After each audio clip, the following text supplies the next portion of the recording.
O homem mais rico da Babilônia. Parte 1.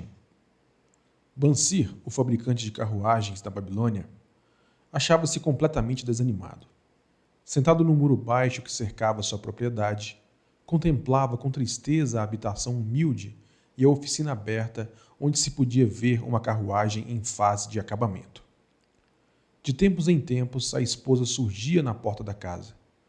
O olhar furtivo que lhe endereçava nesses momentos lembrava-o de que a despesa estava quase vazia e que ele devia estar trabalhando para terminar o serviço encomendado, martelando aqui, cortando ali, lixando e pintando, esticando o rouro para forrar os aros das rodas, em suma, preparando o veículo para a entrega, a fim de que pudessem receber o pagamento de seu rico cliente. Não obstante, seu corpo robusto e musculoso permanecia apaticamente sobre o muro. Seu raciocínio lento ocupava-se com um problema cuja resposta não conseguia encontrar. O sol abrasador, tão comum no Vale do Eufrates, castigava-o sem contemplação. Gotas de suor formavam-se acima de suas sobrancelhas e pingavam despercebidas para se perderem na mata cerrada de seu peito. Além da sua casa, erguiam-se as altas muralhas em terrapleno que cercavam o palácio do rei. Próximo, espetando o céu azul, ficava a colorida torre do templo de Bel. À sombra de tanta grandeza achava-se sua moradia e tantas outras muito menos limpas e bem cuidadas. A Babilônia era assim, uma mistura de grandeza e miséria, de riqueza ostentatória e mendicidade, tudo convivendo sem plano ou sistema dentro das muralhas protetoras da cidade. Atrás dele, se apenas tivesse cuidado de voltar-se e olhar, as barulhentas carruagens do rico passavam aos solavancos e obrigavam a sair do caminho tanto o comerciante de sandálias quanto os mendigos de pés descalços. Até o rico era forçado a buscar a sarjeta para dar passagem às longas filas de escravos carregadores de água, todos a serviço do rei, cada qual transportando pesados sacos de pele de cabra cheios d'água para regar os jardins suspensos. Bansir achava-se muito absorvido por seu próprio problema para ouvir ou prestar atenção ao confuso burburinho da atarefada cidade. Foi uma repentina sucessão de acordes de uma lira familiar que o arrancou ao devaneio.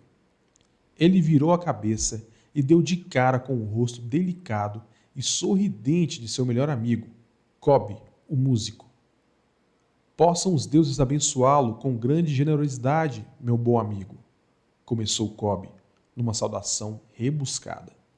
Entretanto, parece que já o fizeram, pois não o vejo entregue ao trabalho. Regozijo-me com você por sua boa sorte, mas ainda gostaria de compartilhar isso com você. Por favor, dessa sua bolsa que deve estar abarrotada, pois do contrário você se encontraria na oficina.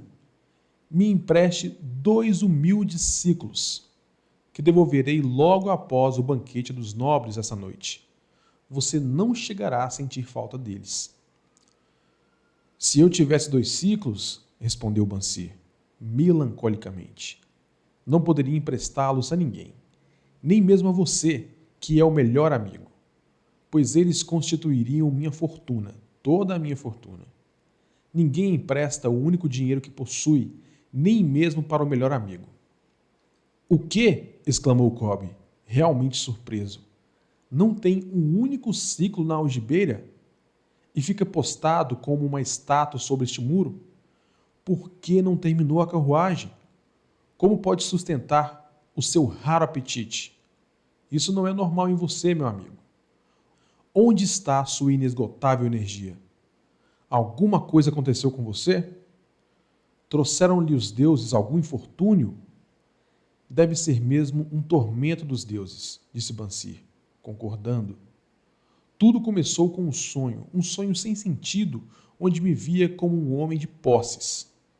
De meu cinturão pendia um belo saco, pesado de tanta moeda. Dali retirava punhados de siclos, que eu lançava com uma liberdade descuidosa aos mendigos.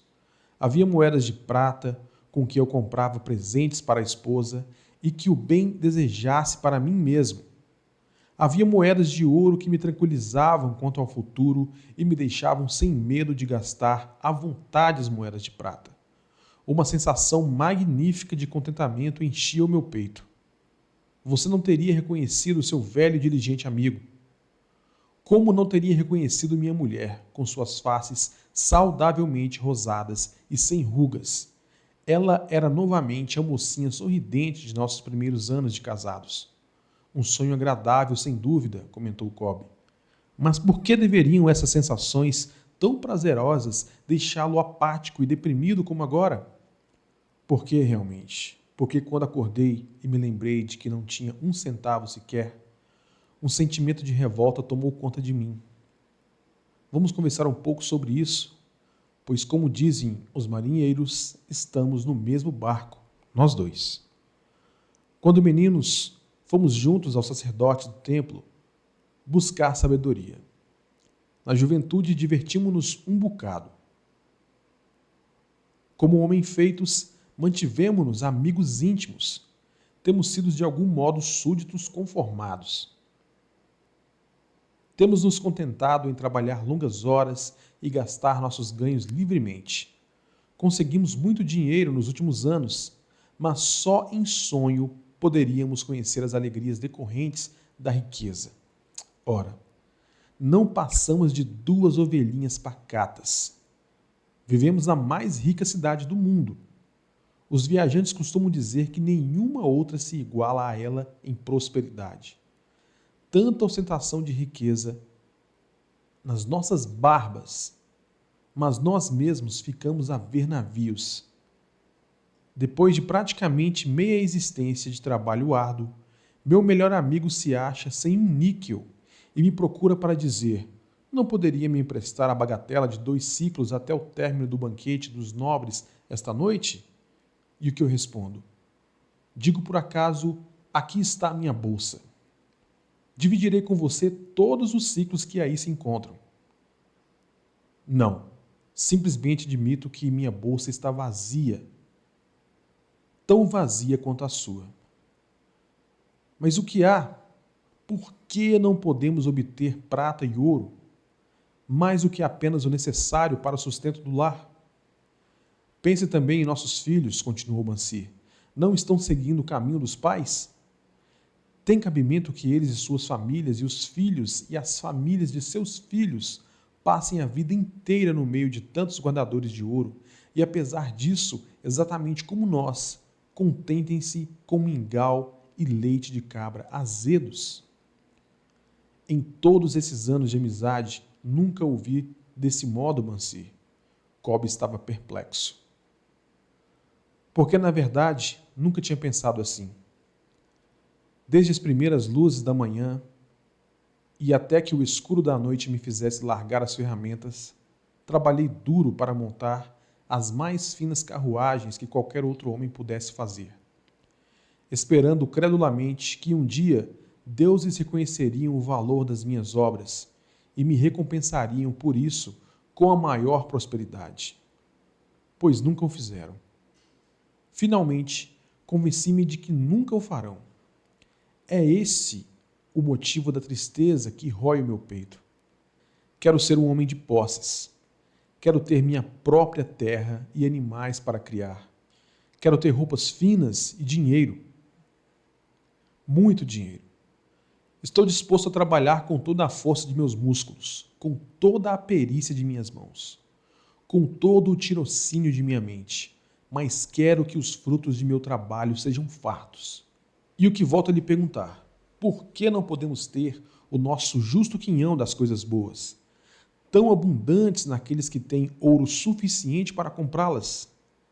Quem dera tivesse uma resposta, replicou Cobb. Sinto-me tão satisfeito quanto você. Meus ganhos com a lira se vão rapidamente, Muitas vezes tenho que inventar para que a família não passe fome. Além disso, venho há muito alimentando o profundo desejo de adquirir uma lira grande o bastante para que possa verdadeiramente tocar os acordes musicais que se multiplicam em minha mente. Com um instrumento assim, eu poderia compor músicas melhores do que aquelas que o rei ouviu até o momento. Com uma lira que você, sem qualquer favor, deveria ter. Nenhum homem em toda a Babilônia poderia fazê-la vibrar mais docemente. A tal ponto que não apenas o rei, mas os próprios deuses ficariam deliciados.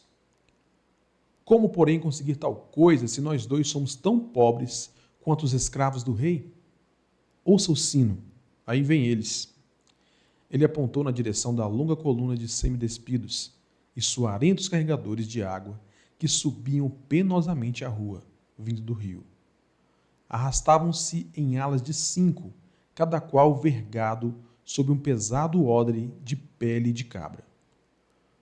Um belo tipo de homem aquele que os está conduzindo, como indicou o tocador de sino, que ia na frente, sem carregar nada. Um homem importante em seu próprio país, como se pode ver. Há muitos bons tipos ali, acrescentou Bansir, concordando com um amigo. Homens tão bons quanto nós. Homens altos e loiros do norte, os risonhos negros do sul, os morenos dos países mais próximos, todos marchando juntos do rio até os jardins, um após o outro, dia após dia, ano após ano. Nenhuma expectativa quanto a um futuro diferente ou melhor. Camas de palha para dormir e papas terríveis de cereais para comer. Coitados desses pobres brutos, Cobb. Coitados, realmente. Mas você me faz ver que não somos muito melhores do que isso, embora nos consideremos homens livres. É verdade, Cobb. Por mais desagradável que seja a ideia. Não queremos continuar levando, ano após ano, uma vida de escravos. Trabalho, trabalho, trabalho, sem ir a lugar algum. Não podemos descobrir como outros conseguem ouro e fazermos como eles? Perguntou Cobb. Talvez haja algum segredo que devemos buscar junto àqueles que o conhecem, replicou Bansir pensativo. Ainda hoje, lembrou Cobb, passei por nosso velho amigo Arcade, refestelado em sua carruagem dourada. Devo dizer que ele não me olhou com o desprezo que muitos de sua posição teriam achado perfeitamente cabível. Ao contrário, acenando com a mão na frente de todos os circunstantes, saudou e concedeu seu sorriso de amizade a este Cobb, o músico. Ele é considerado o homem mais rico de toda a Babilônia, refletiu Bansir. Tão rico que o próprio rei, segundo se diz, busca sua valiosa ajuda para os negócios do tesouro, replicou Cobb. Tão rico, acrescentou Bansir, que se o encontrasse casualmente numa noite escura, seria capaz de enfiar minha mão em sua gorda algibeira. Tolice, reprovou Cobb. A riqueza de um homem não se acha na bolsa que ele carrega. Uma bolsa gorda fica logo vazia se não houver um constante fluxo de ouro. Arcade tem rendimentos que conservam suas reservas sempre altas, por maior que seja a liberdade com que gasta dinheiro. Rendimentos. Essa é a questão, exclamou Bansir. Quero ter uma renda fluindo continuamente para minha bolsa. Esteja eu sentado sobre o muro ou viajando em terras distantes. Arcade deve saber como um homem pode criar uma renda para si mesmo. Supõe que se trate de alguma coisa que ele poderia deixar claro para uma mente tão lenta como a minha? Parece-me que ele transmitiu seus conhecimentos ao filho, Nomazir, respondeu Cobb.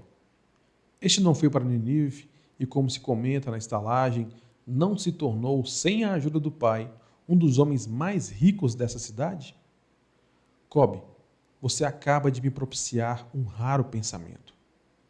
Um brilho novo surgiu nos olhos de Bansir. Não custa nada buscar conselho junto a um bom amigo. E Arcade sempre se mostrou como tal para nós dois. Pouco importa que nossa bolsa esteja tão vazia como o ninho de um falcão abandonado há um ano. Não deixemos que isso nos detenha. Estamos fartos de não ter ouro no meio de tanta opulência. Queremos tornar-nos homens de posses. Vamos procurar Arcade. e perguntar-lhe também como nós também podemos adquirir uma renda para nós mesmos. Você parece verdadeiramente inspirado, Bansir. Está me trazendo uma nova compreensão e me faz perceber porque nunca encontramos nenhuma quantidade de ouro. Nós nunca a procuramos. Você trabalhou pacientemente para construir as mais sólidas carruagens da Babilônia. Para tal propósito, devotou seus melhores esforços. E nisso até que teve êxito.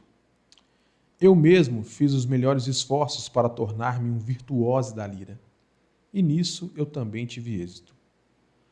Nas coisas em que aplicamos nossos melhores esforços, tivemos êxitos. Os deuses parecem satisfeitos com que continuemos assim. Agora, finalmente, vemos uma luz, brilhante como os raios do sol nascente. Ela nos indica que devemos aprender mais para prosperar mais. Com um novo entendimento, acharemos caminhos dignos para cumprir nossos desejos. Vamos hoje mesmo à procura de Arcade, insistiu Bansir. Busquemos igualmente outros amigos de infância que não tiveram maior sucesso que nós mesmos, para que compartilhem conosco as mesmas lições. Está sempre pensando nos outros, Bansir. É por isso que tem tantos amigos. Será como você diz, pois vamos hoje mesmo e os levemos conosco. Era uma vez na antiga Babilônia um homem muito rico chamado Arcade, conhecido em toda parte devido a uma imensa riqueza. Tornara-se igualmente famoso pela liberdade.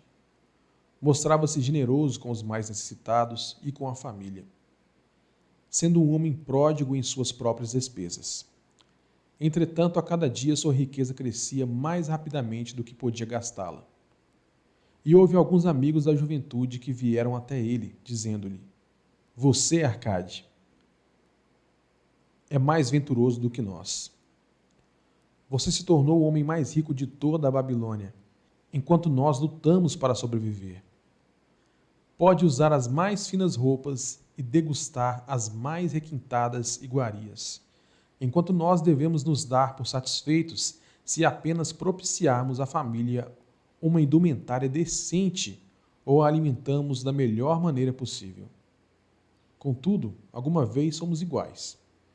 Tivemos o mesmo professor, participamos das mesmas brincadeiras, e nem nos estudos nem nas brincadeiras você sobressaiu mais do que nós. E nos anos que se seguiram, você foi um cidadão tão honrado quanto nós. Tampouco trabalhou mais duro ou mais assiduamente. Pelo menos até onde sabemos.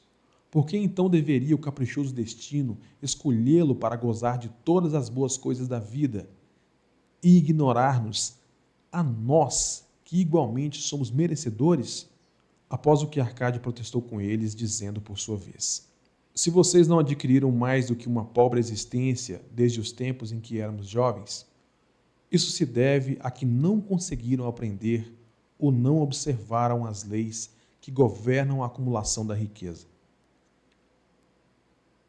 O voluntarioso destino é um Deus cheio de malícia que não assegura um bem duradouro para ninguém. Ao contrário, ele traz ruína para quase todo homem sobre quem faz chover ouro não conquistado. Ele produz os gastadores libertinos que logo dissipam tudo o que recebem e se deixam dominar pelos mais extravagantes apetites, que nem sempre podem satisfazer. Outros ainda, a quem esse caprichoso Deus favorece, tornam-se avarentos e entesouram sua riqueza, temendo despender o que têm por saberem que não são capazes de repô-lo. São, além disso, assediados pelo medo de roubo e acabam construindo para si mesmos uma vida de necessidades e secreta tristeza. Há provavelmente outros que conseguem dinheiro fácil e o aumentam, sem deixar de se sentirem felizes e abastados cidadãos. Mas são tão poucos que só sei deles por ouvir dizer. Pensem nessas pessoas que de repente se viram herdando uma riqueza e confiram se as coisas não se passam assim. Os amigos admitiram. que a respeito dos conhecidos que tinham herdado uma fortuna, aquelas palavras eram realmente verdadeiras, e suplicaram-lhe que explicasse a eles como tinha conseguido juntar tantos bens. Ainda em plena juventude, continuou Arcade, eu olhava em minha volta e observava todas aquelas boas coisas capazes de propiciar felicidade e contentamento.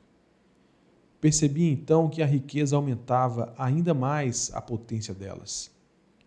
A riqueza é um poder. Com a riqueza, muitas coisas se tornam possíveis. Este pode embelezar sua casa com os móveis mais refinados. Aquele pode viajar pelos mares distantes. Esse outro pode regalar-se com as finas iguarias de terras longínquas. Outros mais pode comprar ornamentos lavrados em ouros ou cravejados de pedra preciosa. Pode-se mandar construir templos magníficos para os deuses. É possível, enfim, fazer todas essas coisas e muitas outras, onde sempre haverá deleite para os sentidos e gratificação para a alma. E quando percebi tudo isso, declarei a mim mesmo que reivindicaria o meu quinhão entre as coisas boas da vida. Não seria nenhum desses que se mantém à distância, observando invejosamente os prazeres do outro. Não me contentaria em vestir roupas baratas que parecem respeitáveis. Não me daria por satisfeito com a parte que cabe a um homem pobre. Ao contrário, faria de mim mesmo um conviva nesse banquete de boas coisas. Sendo, como sabem, filho de um humilde comerciante, membro de uma grande família sem qualquer expectativa de herança, e não me achando dotado, como me disseram vocês com tanta franqueza, de poderes superiores ou talentos especiais, decidi que se realmente quisesse conseguir tudo o que desejava, precisaria basicamente de tempo e estudo. Todos os homens têm em abundância. Cada um de vocês vem deixando escapar tempo suficiente para tornar-se rico. E ainda, como admitem, não tem nada para apresentar senão suas boas famílias, de que, aliás, podem com justiça orgulhar-se. Quanto ao estudo, nosso sábio professor não nos ensinou que o aprendizado consistia em 2 tipos? O primeiro cuidando das coisas que aprendíamos e sabíamos, e o outro baseando-se na prática que nos ajuda a encontrar aquilo que não conhecemos? Assim resolvi-me a investigar como alguém consegue acumular riqueza e, quando descobrisse, tornar tal coisa minha própria tarefa e realizá-la bem.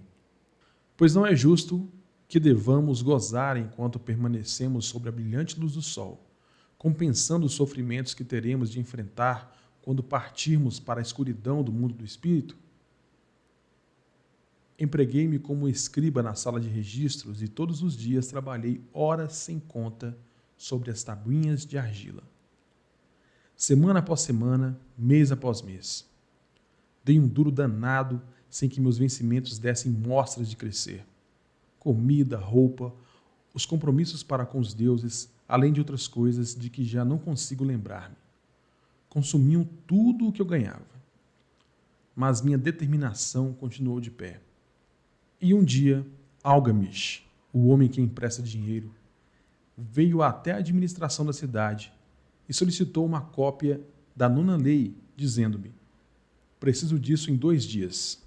Se me entregar as cópias no prazo, pode contar com 2 moedas de cobre pelo serviço.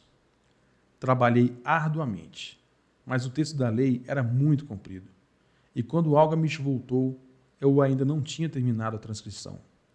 Ele ficou uma fera, e teria me dado uma boa surra se eu fosse seu escravo. Sabendo, porém, que não lhe era permitido agredir-me no prédio da administração, não senti qualquer medo e disse-lhe: Algamish, você é um homem realmente rico. Diga-me como posso também tornar-me rico, e prometo-lhe que passarei a noite em claro, entalhando as tabuinhas. Assim que o sol nascer, estarão prontas. Ele sorriu e respondeu-me: você é um belo tratante. Mas vamos considerar isso como uma transação. Gravei durante toda a noite. Embora minhas costas doessem e o cheiro de óleo queimado do candeeiro fizesse minha cabeça latejar a ponto de deixar-me os olhos em frangalhos. Mas quando ele voltou em plena alvorada, as tabuinhas estavam prontas. Agora, disse-lhe, cumpra sua promessa. Você fez a sua parte em nossa transação, meu filho, disse-me ele, com benevolência, e estou pronto para fazer a minha. Vou lhe falar das coisas que deseja saber, porque estou envelhecendo, chegando à idade em que já não se consegue segurar a língua. E quando a juventude busca conselho dos mais velhos, ela recebe a sabedoria dos anos. Muito frequentemente, porém, a juventude pensa que o idoso detém apenas a experiência dos dias que se foram e por isso não a aproveita. Lembre-se que o sol que brilha hoje é o sol que brilhou quando seu pai nasceu e que continuará brilhando quando seu último neto tiver passado para o mundo dos mortos. Os pensamentos da juventude, continuou ele, são luzes resplandecentes que brilham como meteoros que muitas vezes tornam um céu reluzente. Mas a experiência dos mais velhos assemelha-se a estrelas fixas que, sem mudar de lugar, auxiliam o marinheiro a orientar o seu curso. Guarde bem minhas palavras, pois, do contrário, deixará de assimilar a verdade do que lhe contarei e pensará ter sido em vão todo o trabalho que teve durante essa noite. E então ele me olhou com perspicácia por baixo das peludas sobrancelhas e disse num tom lento e enérgico: achei o caminho para a riqueza quando decidi que conservaria comigo uma parte de tudo o que ganhasse. E assim fará você. E continuou me olhando com uma insistência que parecia ir ao fundo de minha alma. Mas não disse mais nada. É tudo? Perguntei. Foi o suficiente para transformar o coração de um pastor de ovelhas no coração de um emprestador de dinheiro, respondeu ele. Mas tudo o que ganho não vem mesmo para o meu bolso? Perguntei. Nada mais falso, respondeu ele. Você não paga pelas roupas e pelas sandálias que usa? Não paga pelas coisas que come? Consegue viver na Babilônia sem fazer despesas? O que tem para apresentar do que recebeu no mês passado? E de tudo quanto ganhou no último ano? Louco. Você paga a todo mundo, menos a si mesmo. Idiota. Está trabalhando para os outros. Bem melhor do que isso faz o escravo, que trabalha para o seu dono em troca de roupa e comida. Se guardasse para si mesmo 1/10 de tudo o que ganha, quanto teria dentro de 10 anos? Meu conhecimento dos números não me desamparou e respondi: ora, o equivalente a 1 ano de trabalho. Pois está dizendo apenas meia verdade, retorquiu ele. Cada moeda de ouro que economizar é um escravo que pode trabalhar para você. Cada cobre que essa moeda produzir torna-se um filho, apto a levantar mais fundos. Se quiser tornar-se rico, então, tudo o que você economizar deve ser utilizado no sentido de proporcionar-lhe toda a abundância por que anseia. Você pensa que eu estou ludibriando por sua longa noite de trabalho? Continuou ele. Mas em minhas palavras há uma forma. Se for suficientemente inteligente para perceber a verdade que acabo de pôr em suas mãos.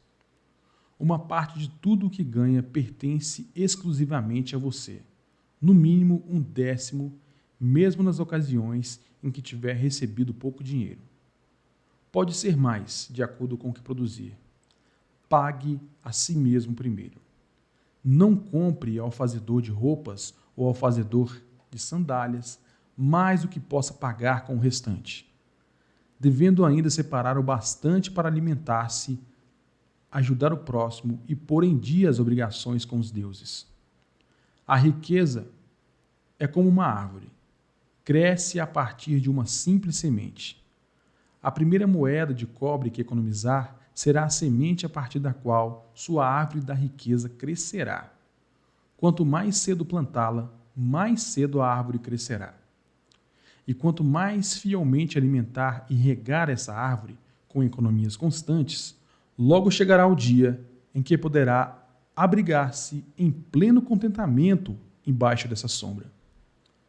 Tendo dito isso, pegou suas tabuinhas e foi embora. Pensei muito a respeito, e suas palavras me pareceram razoáveis. Assim decidi fazer. Sempre que recebia um pagamento, tirava e guardava uma em cada 10 moedas de cobre. E estranho como possa parecer, não fiquei mais desprovido de fundos do que antes. Percebi pequena diferença quando comecei a me arranjar sem isso, mas frequentemente me via tentado, à medida que minha reserva crescia, a utilizá-la para adquirir as boas coisas que os mercadores ofereciam, objetos trazidos por camelôs e navios da terra dos fenícios. Prudentemente, porém, consegui refrear o impulso. 12 meses se tinham passado quando Algamish voltou a me procurar, dizendo-me: "E então, meu filho, pagou a si mesmo não menos que 1/10 sobre tudo que ganhou no ano passado?" Respondi todo orgulhoso: "Sem dúvida, mestre. Foi exatamente o que fiz." "Ótimo", comentou, abrindo um largo sorriso para mim. "E o que fez com essa reserva?" Entreguei a Asmur, o oleiro, que me disse estar viajando pelos mares distantes e que em Tiro compraria, para mim, joias valiosíssimas, só encontradas na Fenícia. Quando voltar, poderemos vendê-las a preços bem mais altos e dividiremos os lucros. "Bem, os loucos precisam mesmo aprender", rosnou ele. "Mas por que confiar nos conhecimentos de um oleiro sobre joias? Você procuraria o padeiro para colher informações sobre as estrelas?" "Não." "Por minha túnica. Iria até um astrólogo, se pelo menos tivesse cabeça para pensar. Suas economias se foram, meu jovem. Você arrancou sua árvore da riqueza pelas raízes. Contudo, plante outra. Tente novamente. E da próxima vez em que precisar de conselhos sobre joias, corra até um ourives. Se quiser conhecer a fundo as ovelhas, procure o pastor que cuida delas. Conselho é uma coisa que se dá de graça, mas deve guardar consigo apenas o que lhe parece valioso. Aquele que aceita conselhos sobre suas economias junto a pessoas inexperientes em tais matérias, pagará com essas mesmas economias para provar a falsidade da opinião de outros." Dizendo isso, Algamish partiu. E aconteceu realmente como ele tinha previsto, pois os fenícios são salafrários e venderam a Asmur pedaços de vidro sem valor que pareciam pedras preciosas. Mas seguindo as palavras de Algamish, voltei a economizar, mesmo porque já tinha formado o hábito e isso não constituía, para mim, nenhuma dificuldade. Mais uma vez, 12 meses depois, Algamish apareceu na sala dos escribas e dirigiu-se a mim. "Que progresso andou fazendo desde a última vez em que nos vimos?" "Paguei a mim mesmo, religiosamente", respondi, "e confiei minhas economias a Ager, o fazedor de escudos, para comprar bronze. A cada 4 meses ele me paga uma parte dos lucros." "Ótimo. E o que tem feito com esse dinheiro extra?" "Dei uma festa com mel, vinhos e iguarias de primeira. E comprei também uma túnica escarlate. Qualquer dia desses, devo comprar um burrico para os meus deslocamentos." Algamish não disfarçou o riso. "Você está comendo os filhos de suas economias. Como pode esperar que trabalhem para você? Como eles mesmos poderão ter filhos que venham a produzir mais renda para você? Primeiro, reúna um exército de escravos dourados, e só então poderá refestelar-se com banquetes ricos sem sentir remorsos." E assim dizendo, partiu novamente. Não voltei a vê-lo durante 2 anos, até que reapareceu, o rosto sulcado pelas rugas, os olhos visivelmente cansados, pois ele se achava então numa idade bastante avançada. Disse-me: "Arcade, conseguiu afinal obter a riqueza com que sonhava tanto?" Respondi-lhe: "Não ainda tudo o que desejo, mas já tenho alguma coisa que rende muitos bons lucros. que por sua vez fazem outro tanto. E você ainda busca o conselho dos oleiros? Bem, o que eles dizem sobre como fabricar tijolos é realmente muito bom, retorqui.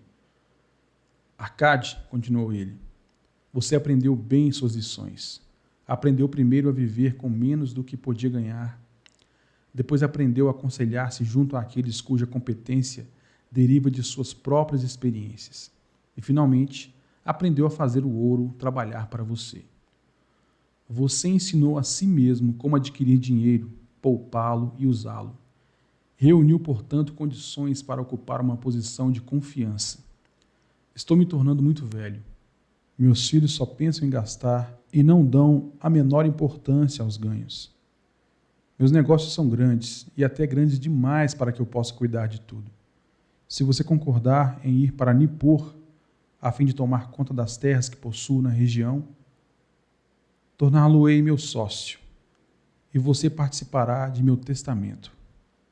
Assim fui para Nippur e comecei a administrar suas propriedades, que eram imensas. E como estivesse cheio de ambição e dominasse as 3 leis que nos ensinam a lidar de maneira exitosa com a riqueza, tive condições de aumentar ainda mais o valor de seus bens. Prosperei muito, e quando o espírito de Algamish partiu para a esfera da escuridão, vi-me como um beneficiário legalmente reconhecido de sua herança. Assim falou Arcade, e quando terminou sua narrativa, um dos amigos ali reunidos disse: você inclusive deu a sorte de que Algamish o tivesse nomeado um de seus herdeiros. Minha sorte limita-se ao fato de que desejava prosperar antes de tê-lo encontrado pela primeira vez. Não tive que provar durante 4 anos minha determinação de propósito, reservando para mim mesmo 1/10 de tudo o que oferia? Você chamaria de sortudo o pescador que, tendo passado anos estudando os hábitos dos peixes, por uma simples mudança do vento soubesse onde jogar sua rede? A oportunidade é uma deusa desdenhosa, que não perde tempo com os que não estão preparados. Você teve uma tremenda força de vontade em continuar poupando depois de ter perdido as economias do primeiro ano. Nisso, foi extraordinário, disse um outro. Força de vontade, retorquiu Arcade. Bobagem. Você acredita que a força de vontade seja capaz de dar a um homem energia suficiente para erguer um peso que o camelo não pode carregar ou puxar uma carroça que os próprios bois não conseguem levantar adiante? A força de vontade não passa de um propósito inflexível para dar conta de uma tarefa a que você mesmo se obrigou. Se eu determinar para mim mesmo uma tarefa, por mais boba que seja, terei de levá-la a cabo. Como poderia de outro modo ter confiança em mim para fazer coisas importantes? Se me dissesse, durante 100 dias, quando eu cruzar a ponte na cidade, apanharei uma pedra do chão e jogarei dentro do rio, eu o faria. Se no 7º dia passasse por lá, sem me lembrar da resolução tomada, não diria, amanhã jogarei 2 pedras em vez de uma. Ao contrário, voltaria e atiraria a pedra ao rio. Tampouco seria capaz de me dizer lá pelo 20º dia, Arcade, isso não tem utilidade alguma. Que proveito tem para você atirar uma pedra ao rio todos os dias? Arremesse logo um bom número delas e acabe com isso. Não. Também não conseguiria pensar desse modo. Quando me decido por uma tarefa, vou até o fim.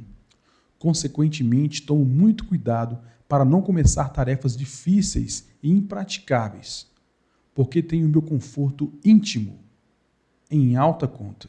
Se o que diz é verdadeiro, aparteou um terceiro interlocutor, e parece, como afirmou, sendo tão simples, se todos os homens o fizessem, não haveria bastante riqueza para todos. A riqueza cresce onde quer que os homens empreguem energia, replicou Arcade. Se o homem rico constrói um novo palácio para si, o ouro despendido vai embora? Não. O oleiro, o operário e o arquiteto participam desse ouro.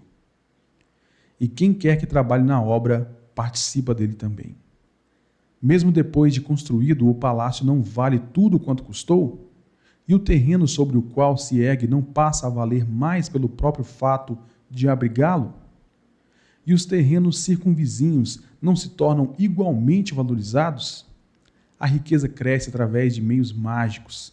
Ninguém pode estabelecer um limite para isso.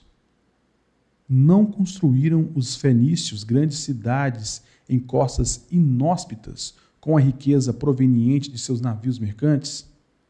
O que poderia nos aconselhar para que também nós nos tornemos ricos? Perguntou um outro dos amigos. Os anos passaram, não somos mais jovens e não guardamos nada. Aconselho-os a fazer uso da sabedoria de Algamish e dizer a si mesmos: uma parte de tudo que eu ganhar pertence a mim. Digam isso pela manhã, assim que acordarem, à tarde e à noite e em todas as horas do dia. Digam isso a si mesmos, até que as palavras se transformem em letras de fogo gravadas no céu. Impregnem-se com a ideia. Ocupem toda a alma com esse pensamento e assimilem tudo o que lhes pareça sábio. Separem não menos de 1/10 e economizem. Façam todas as despesas necessárias, mas poupem primeiro essa pequena cota. Cedo vão experimentar a deliciosa sensação de um tesouro cuja posse cada um de vocês tem legitimamente condições de reivindicar.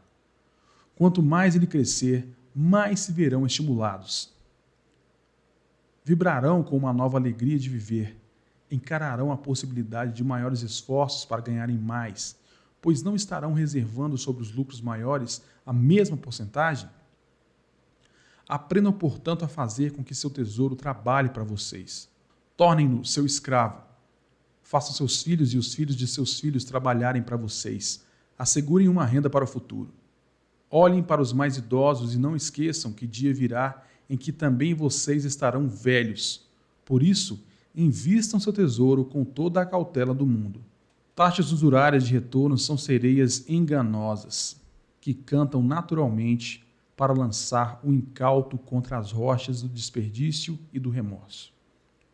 Providencie para que sua família não deseje que os deuses os chamem para o reino deles. E sempre que possível, garantir tal proteção com pequenos pagamentos a intervalos regulares.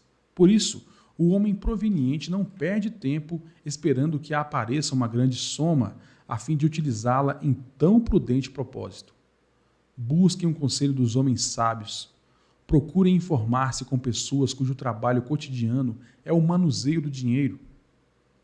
Deixem que elas os protejam de erros, como os que eu mesmo cometi ao entregar minhas economias a Asmur, o oleiro. Um retorno pequeno e certo é uma coisa mais desejável que o risco.